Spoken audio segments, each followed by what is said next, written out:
Hi, my name is Erick Rudaitis, and today we're going to learn a little bit about PLCs and networks and plant floor architecture. So a couple things I want you to take away from this presentation is a basic understanding of PLCs and networks and a basic understanding of Ethernet plant floor architecture. So some of you know a little bit about both, but this is mainly set for the person who knows absolutely nothing about PLCs and networks. So let's get started. The agenda that we're going to cover today is a big picture, why PLCs, network basics, and plant floor architecture. So buckle up, here we go. So let's just talk a little bit about the market driver, which you've heard a lot about Industry 4.0 and IIoT.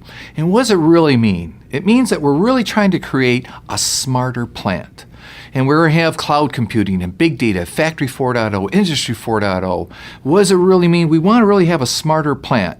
And that's what the driver is, to try to help get the plants a little smarter.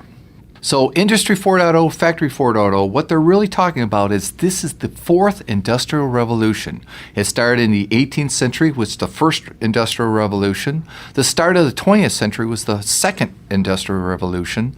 The start of the 70s was the third, and this one's the fourth. So the next one you'll hear about is Industry 5.0 or Factory 5.0.